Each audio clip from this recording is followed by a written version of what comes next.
16.2 question number 6 if the points A, B and C determine the equilateral triangle find the value of K। उसमें ये कह रहा है कि आपको एक ट्राइंगल है जो कि इक्विलेटर है। इक्विलेटर का क्या मतलब होता है? जिसके तीनों साइड बराबर हों। A दिया हुआ है, B दिया हुआ है और C दिया हुआ है। आपको हमें ये साबित नहीं करना है कि ये ट्राइंगल जो है वो इक्विलेटर है, बल्कि ये बताना है कि K की क्या वैल्यू होगी। तो उसके लिए अगर हम दो पॉइंट्स भी निकाल लेंगे तो वो हमें वहाँ से K की वैल्यू मालूम हो जाएगी। इक्विलेटर का क्या मतलब होता है? ए बी लाइन का डिस्टेंस इक्वल है बी सी लाइन के का डिस्टेंस बराबर होगा सी ए का लाइन के डिस्टेंस की। ठीक है, हमें ये प्रूव नहीं करना, बल्कि हमें इसमें K की वैल्यू मालूम करना है। सबसे पहले हम ए बी मालूम करेंगे। ए क्या दिया हुआ है और बी क्या दिया हुआ है वो मैं यहाँ लिख लेती हूँ। ए की कीमत दी है उसको 3 और 1, बी दिया हुआ है तुम्हें 6 और K। ठीक है, अच्छा जी।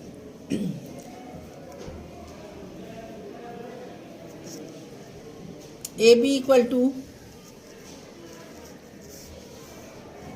x1 y1, सॉरी इसमें C की वैल्यू मैंने नहीं उतारी, मैं C की वैल्यू उतार देती हूँ आपको। पहले A की वैल्यू दी है 3 और 1 और B की वैल्यू दी है 9 और 1। C की वैल्यू आपको दिया हुआ है 6 और K। ठीक है, आपने A भी मालूम करना है सबसे पहले। तो हमने x2 ये हो गया, y2 ये हो गया।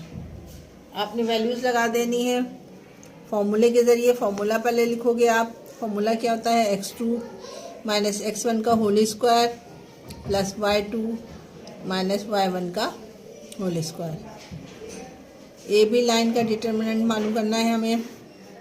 x2 है 9 माइनस x1 है 3 का स्क्वायर प्लस y2 है 1 माइनस 1 y1 है इसका स्क्वायर। ए बी आपने मालूम करना है। 9 में से 3 निकालोगे तो 6 का स्क्वायर प्लस 0, एक में से एक जाएगा तो 0। 6 आप वो निकालोगे क्या कहते हैं स्क्वायर, तो वो हो जाएगा 6 6 36।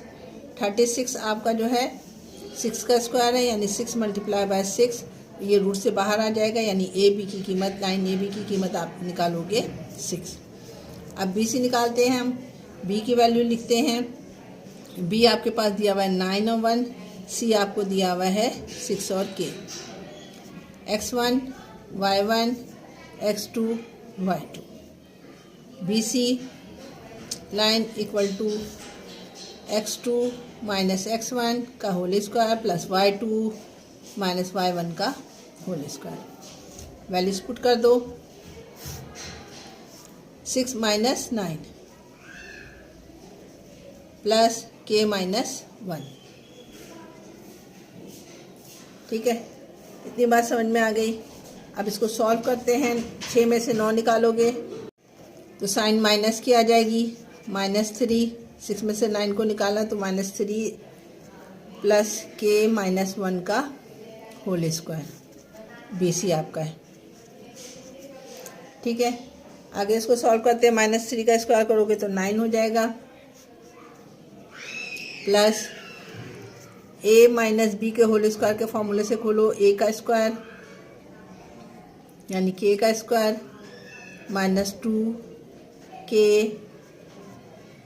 प्लस 1 का square. a square minus 2ab plus b का स्क्वायर। ठीक है, a माइनस बी का होल स्क्वायर का ये फॉर्मूला है। B C line equal to 9 plus K का स्क्वायर, 2 को A को 1 से मल्टीप्लाई करोगे माइनस 2K प्लस 1 का स्क्वायर यानी 1। बी सी इक्वल टू 9 में 1 जमा कर दोगे तो 10 हो जाएगा, K square minus 2K plus 10। ठीक है, इतनी बात समझ में आ गई। ये आपकी बी सी की लाइन है। अब क्यों क्या कह रहा है कि ये कोऑर्डिनेटर है, यानी एक दो लाइनें जो हैं ए बी बराबर है, इक्वल है किसके? बी सी के। ए बी की कीमत तुमने क्या निकाली थी? 6। ठीक है, ए बी की जगह लिख दिया 6। बी सी की जो कीमत निकाली है वो K माइनस 2K प्लस 10। हम तीसरी वैल्यूज क्यों नहीं निकाले? मैंने आपको बताया था इसमें प्रूव नहीं करना है, बल्कि हमें K की कीमत मालूम करने के लिए कह रहा है वो। यहाँ तक समझ में आ गई बात। स्क्वायरिंग बोथ साइड कर देंगे क्योंकि मुझे वैल्यूज़ के की चाहिए। 6 का स्क्वायर इक्वल टू के स्क्वायर माइनस 2k प्लस 10 का होल स्क्वायर। 6 का स्क्वायर करोगे 36 इक्वल टू स्क्वायर से रूट्स कट जाएगा आपका और आपके पास हो जाएगा के स्क्वायर माइनस 2k प्लस 10। 36 को उस तरफ ले जाओ, K square minus 2k plus 10 minus 36 equal to 0। Minus कर दो, के स्क्वायर माइनस 2k माइनस 26, 10 में से 36 में से 10 माइनस करोगे तो 26 0। इसका रूट आप फैक्टर बनाओगे, फैक्टर वैसे नहीं बन रहा है तो हम क्या करेंगे, क्वाड्रेटिक इक्वेशन लेंगे। a बराबर है 1 के, b बराबर है माइनस 2 के, c बराबर है माइनस 26 के। क्वाड्रेटिक इक्वेशन क्या होती है, k equal to minus B plus minus B का square minus 4ac upon 2a। k equal to b क्या है, माइनस माइनस 2 है, प्लस माइनस b का स्क्वायर यानी माइनस 2 का square plus minus 4ac minus 26 upon 2 multiply by 1। ये plus हो जाएगा। k equal to 2 plus minus 4 हो जाएगा, माइनस 2 का स्क्वायर होगा 4 और 26 को जब 4 से मल्टीप्लाई करोगे तो आपके पास आ जाएगा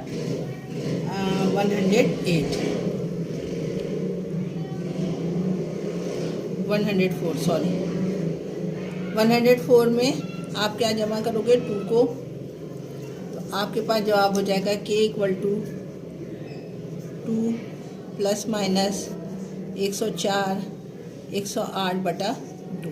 108 का फैक्टर बनाओ, 2 5 ज़ा 2 4 ज़ा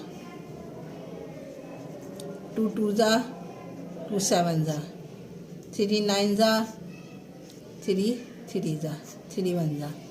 आपके पास फैक्टर बन के आएगा k equal to 2 plus minus 2 2 3 3 3 upon 2। ठीक है, इतनी बात समझ में आ गई। ये आपके पास जोड़ा बन गया, ये जोड़ा बन के बाहर आ गया, यानी k बराबर हो जाएगा 2 प्लस माइनस 2 मल्टीप्लाई बाय 3 और ये 3 अंडर रूट अंदर ही रह जाएगा, नीचे आ जाएगा 2। ये 2 जोड़ा बन के बाहर आ गया एक, ये 3 जोड़ा बन के बाहर आ गया एक, ये 3 अंदर बच गया। 2 कॉमन निकाल लो, यहाँ बच जाएगा 1 plus minus 3 under root 3 upon 2। क्यों निकाला, ताकि हम नीचे वाले 2 से इसको कैंसिल कर दें। k की कीमत आई आपके पास 1 प्लस माइनस 3 अंडर रूट 3। किताब में आपका जवाब गलत है, ये वाला जवाब बिल्कुल सही है। आप टैली कर लीजिएगा, सॉल्व भी करके देखिएगा, k की वैल्यूज़ यही आ रही है। क्वेश्चन नंबर यहाँ पर जो है ये 6 जो है कंप्लीट हो गया आपके पास, जिसमें हमें उसने k की वैल्यू मालूम करने के लिए कहा था। मूव ऑन होते हैं क्वेश्चन नंबर 7 की तरफ। 7 कह रहा है show that the points p q और r are at the vertices of a scalene triangle. Scalene triangle वो ट्राइंगल होता है जिससे कोई भी साइड इक्वल ना हो। पी क्यू आर में हमें कह रहा है पी क्यू जो है इक्वल नहीं होगा क्यू आर के, और पी आर भी इक्वल नहीं होगा। तो ऐसे ट्राइंगल जिसके तीनों साइड्स अलग हों उसको हम क्या कहते हैं, स्केलन ट्राइंगल कहते हैं। वैसे ही हल करेंगे जैसे हमने डिस्टेंस पॉइंट मालूम करते हैं हम। सबसे पहले आपको पी क्यू मालूम करना है, तो यहाँ पे लिखा पी और क्यू। पी की वैल्यू क्या है आपके पास 1 और 2, और क्यू की वैल्यू है 3 और 4। x1 है, y1 है, x2 है, y2 है। वैल्यूज पुट कर दो। P Q distance equal to x2 minus x1 का whole square plus y2 minus y1 का होल स्क्वायर। वैल्यूज़ लगा दो। x2 क्या है तुम्हारे पास 3 है, माइनस 1 का स्क्वायर प्लस y2 है 4 माइनस 2 का whole square. P Q distance आपके पास आ जाएगा, 3 में से 1 निकालोगे तो 2 का स्क्वायर प्लस 4 में से 2 जाएगा तो 2 का स्क्वायर।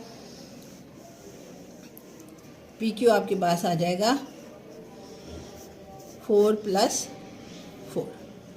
4 में 4 प्लस करोगे तो 8 आएगा, पी क्यू इक्वल टू √8।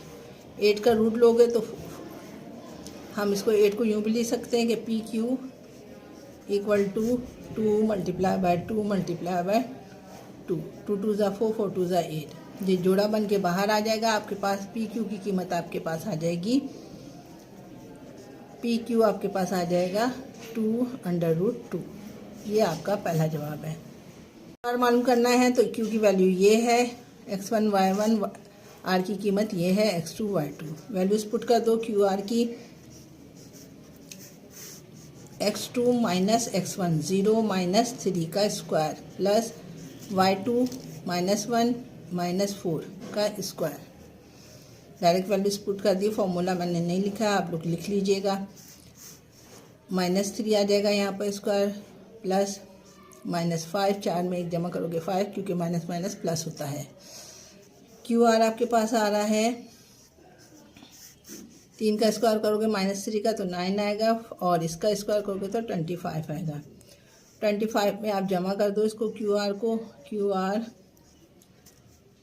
34 आ गया।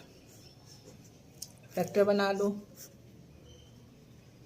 2 2 ज़ा 4, 2 7 ज़ा 14, सॉरी 2 1 ज़ा 2 नहीं बनेगा, तो यही इसका जवाब हो जाएगा। देखो पी क्यू अलग आया जवाब और क्यू आर भी अलग आया। लास्ट पॉइंट हम और निकाल लेते हैं, पी आर। पी क्या है आपके पास, 1 और 2 है, आर है 0 और -1। x1 y1 x2 y2। P R x2 यानी 0 माइनस x1 1 का स्क्वायर प्लस -1 प्लस -2 का square, y2 minus y1। P R equal to -1 का स्क्वायर प्लस -3 का स्क्वायर।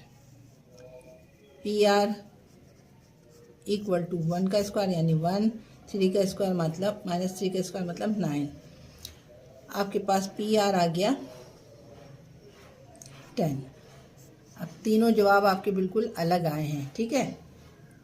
बस फॉर्मूला था, पी क्यू की कीमत मैंने क्या निकाली थी, वो निकाली थी 2√2, जो कि डज नॉट इक्वल टू है। क्यू आर कितना निकाला था मैंने, क्यू आर निकाला था √34, और ये निकाला हमने √10।